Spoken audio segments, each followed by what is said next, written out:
Hi YouTube! It's been a while, hasn't it? A year since you've heard my voice, but I'm back! Funnily enough, I'm actually in university now, so it's a surprise I've even found the time to make a video at all. But a girl will do crazy things when she's fixated on a show. So here I am. I actually have quite a few videos in the making at the moment, but I figured this would be a good place to start to reintroduce myself to YouTube and specifically introduce the main focus of my future videos, the creature cases.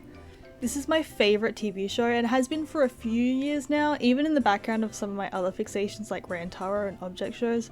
It's a very obscure show made for kids as well, so I don't expect a great deal of people to even be interested in these videos. But whether you're here to listen to my thoughts about the show, or just listen to me talk about something I like, then welcome, and I appreciate you being here. To start things off, I want to say a big thank you to this artist on the screen right now for helping with the sprites that you're currently looking at. Their work is incredible and definitely worth checking out, so I'll link to them in the description. But as for the character herself, say hello to Twig, one of my new main soners, but specifically my soner for the creature cases. I'll go a little more into her later as part of the Q&A, but I hope you all like her. Now that the nitty-gritty introduction stuff is out of the way, let's jump straight into the actual questions I received from my amazing friends over on Instagram, Tumblr, and DA. Here's an easy one to start. How did you get into the show? How did it start and what hooked you in? I have a younger brother, so naturally Netflix Kids has always sort of been on in the background. Creature Cases was one of the shows that came on a lot, so I had seen bits and pieces of nearly every episode released at the time, which was chapters 1 and 2. But there were times where I would be there and so would the show, and I'd find myself sitting and watching. I mean, from the get-go, I couldn't deny how visually appealing the show was. And then I saw Sam and Kit, and the character design lover in my brain sparked and latched onto these two designs like they were the best I'd ever seen. And that's still pretty much true. Out of all of the characters I've seen in my life, I still consider Kit the most visually appealing, design, style, animation wise. So once I had fallen in love with Sam and Kit, I ended up getting hooked into the show more. And over time I started noticing through the designs of the side characters, the little bits of extra animation in the background, the writing of specifically Sam and Kit, that this wasn't just another kid show. This was a passion project. This was a show made with the characters and the world at the forefront of everyone's minds. With animators who loved their jobs, character designers who excelled at what they did, this show is special. And that is really what hooked me in. What's something about Creature Cases that you're super passionate about, or what are your favourite things about the show? I sort of went into this in my last question, but I could also go on and on and on about my favourite things in the show.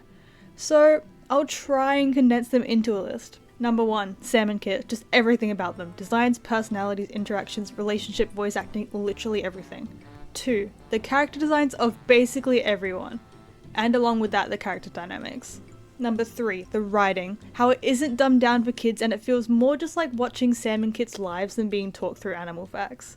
Number 4, the amount of personality the show has and gives to the characters and even the world and the backgrounds like Sam and Kit's rooms. Number 5, the design of Clade as a whole. The way it functions, looks, the characters in it, everything. Number 5, the way animators sneak in little details that make the world feel real, even when it doesn't aid the story in any way. Things like Sam bumping his head on the mole rat's chandelier, Kit throwing her old sandwich in the bin through the basketball hoop in their room, Cubby waving at Sam and Kit in the cafeteria, and the list is endless. Long enough to make a whole video about, I think. Number 7, the catchy soundtrack, and I wish there was more emphasis on this. Number 8, the writing of the episodes and how entertaining they are, even for me as an adult. How some of the mysteries do feel like genuine mysteries until they're solved. And I could go on and on and on, seriously. But one thing I will absolutely stand my ground on when it comes to this show is that it is good quality. Incredible animation, design work, writing, sound, voice acting. There isn't a single department in the studio creating this show that needs improvement. Everyone is so clearly working their hardest and with so much passion to create a show that kids love, and it's working.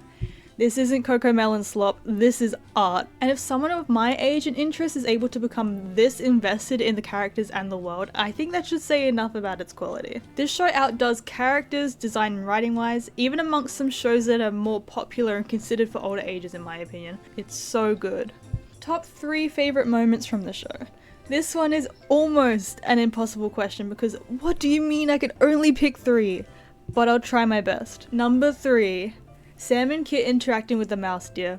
I like this scene and the scenes after it for the same reasons that I like the entirety of The Bat Who Couldn't Remember, because something about this scene screams Salmon Kit wanting kids. Number 2. The fake fighting scene from the undercover hyena. I watched this episode first when I had finally admitted that I had an interest in this show, and this scene solidified for it. And also marked the first time that I went absolutely insane over a clip of Salmon Kit. This scene is by far one of the cutest in the series and would be number 1 if it wasn't for number 1, the entirety of The Hidden Hitchhiker. I cannot stress how much I love this episode. As someone who waited and waited and waited, counting down the days until chapter 4 ever since we got a vague release date, someone who spent years shipping Salmon Kit like her life depended on it, I cannot stress how monumental of an episode that was to experience the moment it went live. Yeah, I sat and watched all 10 episodes of chapter 4 the exact moment they became available on Netflix, and there is nothing that could have prepared me for an episode where they're glued together like it's some sort of fanfic. What animals would you like to see given their own episodes in the future? I'm no animal expert, so I can't say for sure what specific animals I'd like to see. If I was the one writing an episode, I'd of course make it be about my favorite animal on earth, the silky anteater. But that would be wishful thinking for how obscure they are. So I'll be simple and ask for any native iconic Australian animal. The most we got from kangaroos and koalas was in an audio bedtime story episode where we heard them in their wonderful accents, but we didn't get to see them. And I get it because that's a whole bunch of animals that would require new models as well as backgrounds for the Australian grasslands, but I would do anything to see my country's most famous animals represented in creature cases for real. The most we have so far is the bowerbird and Wally, who is still iconic in his own way, but nothing like an emu or a bilby would be. Oh, bilbies are a really good one. I'd do anything to see a bilby episode. Maybe an Australian Easter special sometime in the future? What are some things you really hope to see in chapter 5? Okay, I will pre-emphasize how long this part is. I think it is the longest part in my notes. So let's begin. During chapter 4's release, I made a bingo card to see how many things I could guess would be in the season, and it's safe to say that I have some expectations for what will be in each new season of the show because of this, but I definitely have some things that I hope for more than I expect. First of all, more Clade. I'm so incredibly biased in asking for this, but anyone who knows me knows how much I love the entire cast of this show. And the second episode of chapter 4, which had a major focus on the Stinkwells joining Salmon Kit on their mission, changed my brain trajectory forever. Those skunks are 2 of my favorite characters now, and it made me realize just how much I love the side characters in the show. I need more of Bill and Jill on missions. We had them slightly involved in one episode, but not nearly as much as the Stinkwells were in theirs. I love hearing more about Peggy. Her episode with Roxy is one of my favorites. I loved the introduction of Cubby in chapter 3, and I've been missing Indy like a phantom limb since chapter 1. Sam and Kit do so well on their own, and I'll never complain as long as an episode has at least one of the 2 in it, but throwing an extra character or 2 in there for at least one episode adds so much to the show. And I don't mean give us another Wally episode. I love him so much, but since we're only getting 10-minute episodes per chapter now, I really hope they give the spotlight to some of the other incredible characters that they do have in the show, rather than the ones that have had the same few gimmicks and have been shown so many times. Again, I love Wally, but he's hogging the spotlight a bit. Along with that, there are so many consistent background Clade characters that haven't even been named or had any speaking roles at all. I would love to learn more about them, even if it's just a line or 2. Some of them have had my favourite designs in the show. It would be such a waste to not expand on their roles or personalities. Wishful thinking maybe, but they did it with Cubby, so I really hope they do it again one day. Also, more of Australia. I'm begging. We are a country with such a huge focus on our diverse and unique to us wildlife. It's honestly criminal that they've only made one full-length episode about us. I would do anything to see them in Australia again. I feel so deprived of anything Australia that I would take the smallest crumbs, just a single scene in the outback. Another thing I would die to see is more backstory. I know backstory doesn't have much of a place in this show considering it's more about the animals and the facts about them than Clade or Sam and Kit themselves. But they're animals too. So is everyone else in Clade. You could so easily make a backstory episode about them. But I'd be so happy if they snuck in a line or 2 as well. The most we've gotten so far is from Sam and Kit in chapter 4, talking about both their rooms and Sam's favourite childhood mug and Peggy and Roxy's backstory. You cannot make an incredible show with such lively world and characters that feel real and not expect me to do anything to hear a little bit of backstory. I've thought about it so much that I've even made up my own headcanons for it. I'm sure there's more, but I don't want to be too demanding. Honestly, I'm just thankful for any new episodes at all. Even if they do fall a little bit flat, like the one from chapter 5 that we already have did. Favorite character and why? Well, Kit Casey, because she's the best.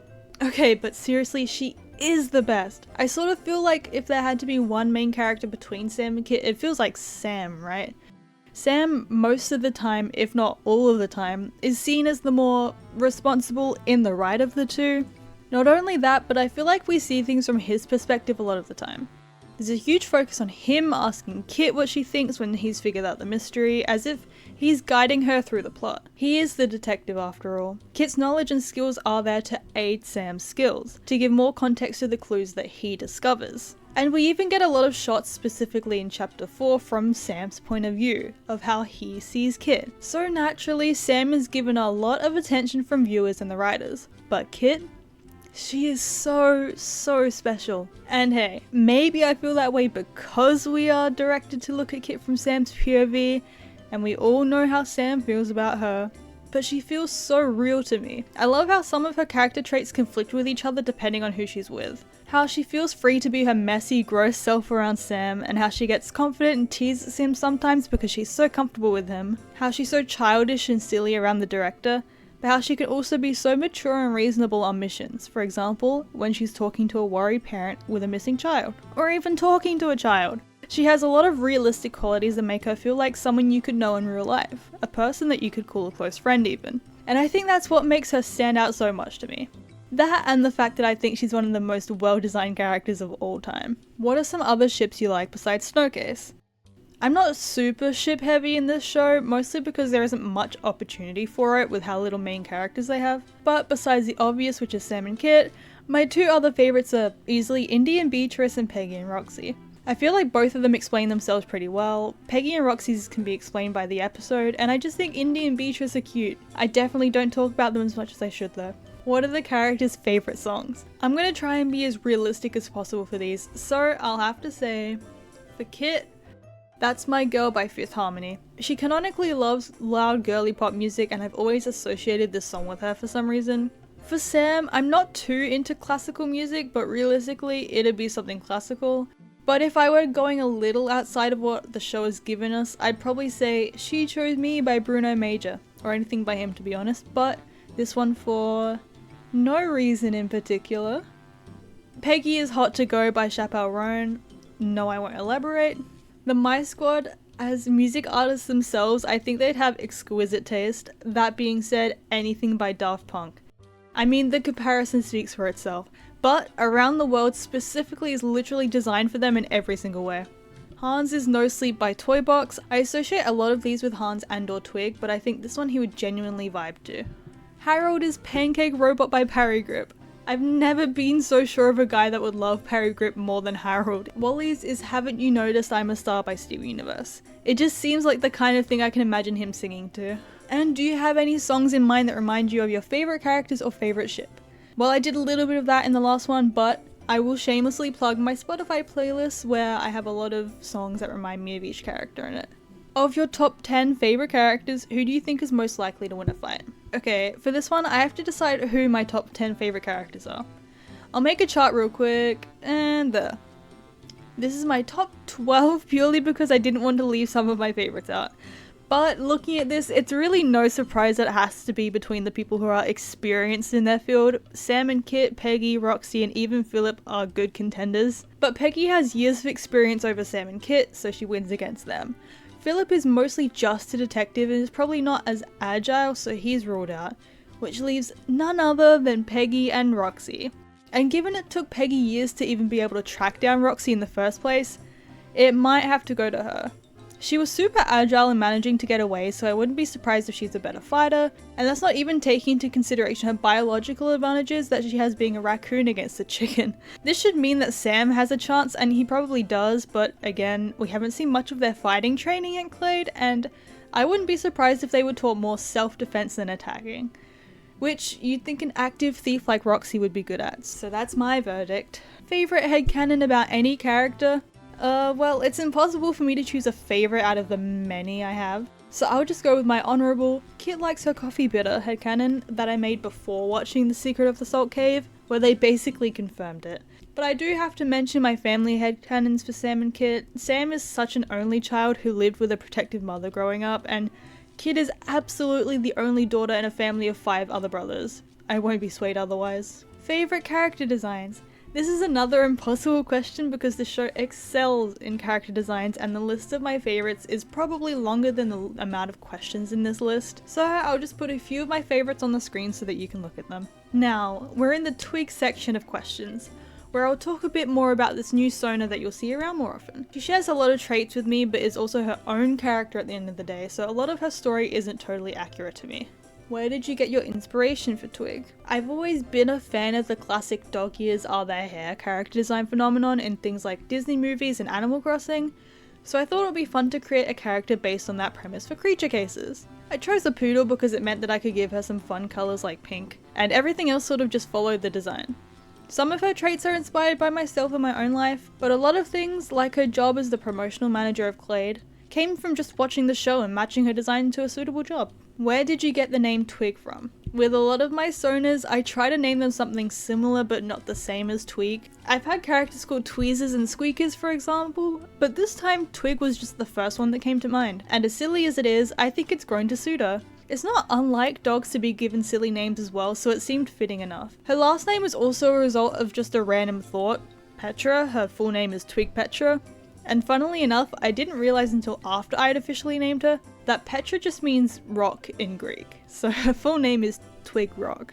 Does Twig have any family members? I think Twig, like Kit, grew up in a big family. Everyone knows that dogs can have a lot of puppies in a litter, so I think Twig was a result of one of those types of litters. She was definitely one of a few sisters with more brothers like Kit, but unlike Kit, she was spoiled rotten by her family, which grew her into the person she is today. Kit was definitely close with her brothers and learned a lot of her traits from growing up with them. What are her relationships with the other agents at Clade? With Kit, I consider them close, not too close because we all know Kit's position of best friend is very, very taken up and she spends most of her time with him. But if Twig were to be introduced in an episode, I expect that it would be a duo episode between her and Kit. Because they're so different in the way that they would tackle field work, Kit's so brave and messy and Twig is definitely more suited to be indoors and working on her own. With Sam and Twig could definitely see eye to eye more than they would with Kit, but Sam still loves going on missions and getting outdoors, so they're still very different. I don't think they'd have much opportunity to talk, but they'd also get along so well in how much they take care of their fluffy fur, so there's that. With Peggy, due to her job, Twig does have to work closely with the director because it's her organization that Twig is marketing for. Making business cards, editing commercials, all of that would have to go through Peggy before it's okay to send off. Twig would probably spend lots of sleepless nights on work to make sure that it's perfect for her, and then wait in anticipation for an email back from Peggy to say that it's good. But that praise would mean a lot to her. Like everyone else at Clade, she definitely looks up to the director. With Bill and Jill, Twig loves gossip. And whose job is it at Clade to be hyper vigilant and take note of everything that's going on? I'll let you figure that one out. Hans and Harold. If you're familiar with Twig, you know for sure how this one's gonna play out. Twig is definitely close with the Stinkwells. I came up with this dynamic a while ago purely based on the fact that Twig would use a lot of perfume and the Stinkwells are skunks, and over time it developed into Twig and Hans being besties. I've drawn a bunch of it, so check that out if you're interested. On the Harold side though, he's definitely a little more brainless than Hans, so I think Twig finds it harder to talk to him but still thinks he's precious. Wally. Hans doesn't like Wally much, as seen in the Christmas special, so unfortunately for Wally, Twig is sort of on the same page. She's obsessed with her work and would definitely not get along with Wally for all of his work interrupting habits, despite his good intentions. What does Twig like about Hans? probably mostly his ability to stay calm in any situation. I think he's definitely a lot less anxious than his brother in general, especially in the Christmas special when he has to be the one to admit that it's their fault that they potentially lost Sam and Kit forever. Twig is a major drama queen and a workaholic, so having a friend who's the opposite probably helps her stress a lot. What country does Twig come from? That's a good question. Unfortunately, I'm not even sure. Poodles were originally from Germany or France, and naturally I lean more towards France because A, we have the Stinkwells already, and B, I love France. But I'm Australian, so she was created with Australian intentions. She just wouldn't have an accent like Wally's. Definitely more a city accent, since we have a lot of different types of accents, and some are more posh sounding like British than the classic outback stereotypical accent that you normally think of. What is Twig's fashion/style? My girl is definitely a fashionista. The bow she wears is designed by herself out of refusal for wearing the cap when she started training. She definitely likes a lot more feminine fashion like dresses and skirts, lots of pinks and blues and whites, lots of hair accessories for her beautiful hair of course, and you can imagine the rest. She just loves feeling pretty. Okay, speed round. What is Twig's favorite ice cream flavor? Mint chocolate chip. What is Twig's Starbucks order? We don't have it here, so ignore my lack of knowledge, but definitely any frappuccino. What games does Twig like? She doesn't have much time for games, she would say, but she can't deny a good card game like Uno. The Stinkles have no idea how she wins every time. Does this mean we'll hear her talk? Depends if you think my voice suits her. I know some people have ideas for voice claims for her in their own head, and that's totally cool as well. I love hearing people thinking about headcanons for my characters, so it's totally up to you. But yes, this is me, my authentic voice, so in a way, you are. And I haven't written an outro. That's okay, I can wing it. That's the Q&A! Thank you guys so much for asking questions and giving me the space to talk about my favorite show. This definitely won't be the last video I make about this show. I have a lot planned. Hopefully I actually do get it done in amongst uni and work and conventions and everything that I'm doing. But it's definitely my little self-indulgence time. And YouTube is a really good outlet for me to talk about my interests. So thank you guys for just listening, even if you don't know what I'm talking about. I hope you find my voice enjoyable to listen to. If you somehow came to this channel through this video, welcome, subscribe, stick around because I'll definitely be making more. My next video in the works is ranking every single episode of the Creature Cases, my opinion of course. So that'll be a big one that I'm definitely working on next. In the meantime, I'm definitely planning on streaming over on Twitch, maybe some games like Overwatch or maybe some art. So definitely follow me there and keep an eye out for any Twitch streams that I might do. But yeah, that's it. I completely winged this entire outro, so I hope I didn't miss anything. But thank you again for watching. Hope you stick around for my other passion projects that I'll be making. And I hope you enjoyed all the answers to the questions.